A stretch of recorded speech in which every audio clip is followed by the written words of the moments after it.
I'm Paul Taylor, the Chief Economist for the National Automobile Dealers Association.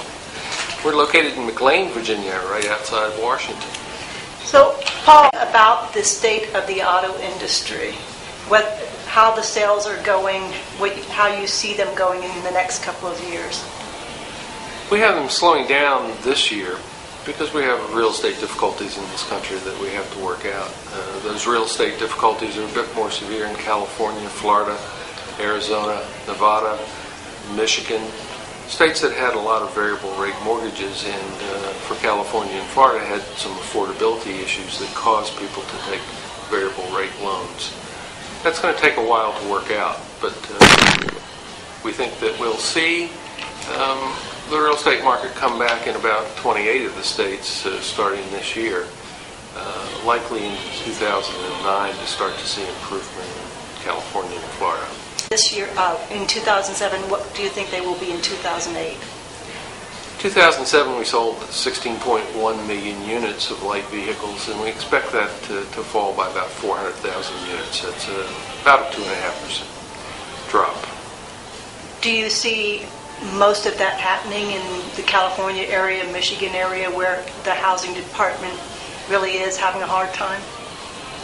The credit difficulties are across the nation. The real estate difficulties are more concentrated in about 22 states. So we'll see more difficulty in places like California and Florida, we think, in car sales as a consequence of the slowdown in real estate, because the correction has quite a ways to go in those two states.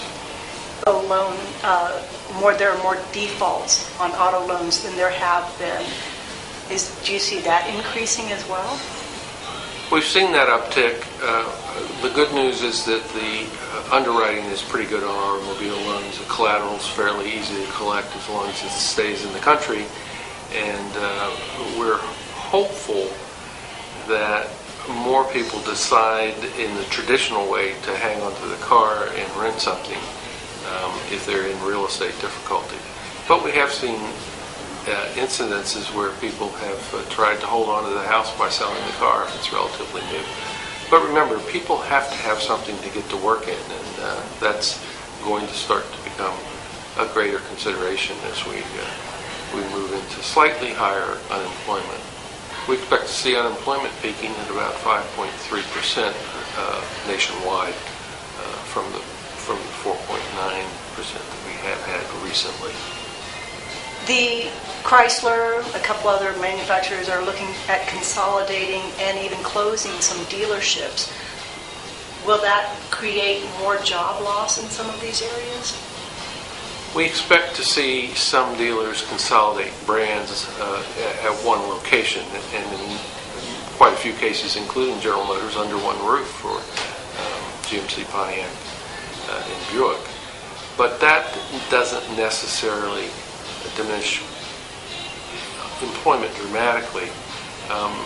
What we're seeing is continuation of technician shortage, so we expect technician employment to hold up fairly well. Salespeople, on the other hand, in a year when sales are declining, we'll see some decrease in employment. Paul Taylor, thank you very much. Good to be with you.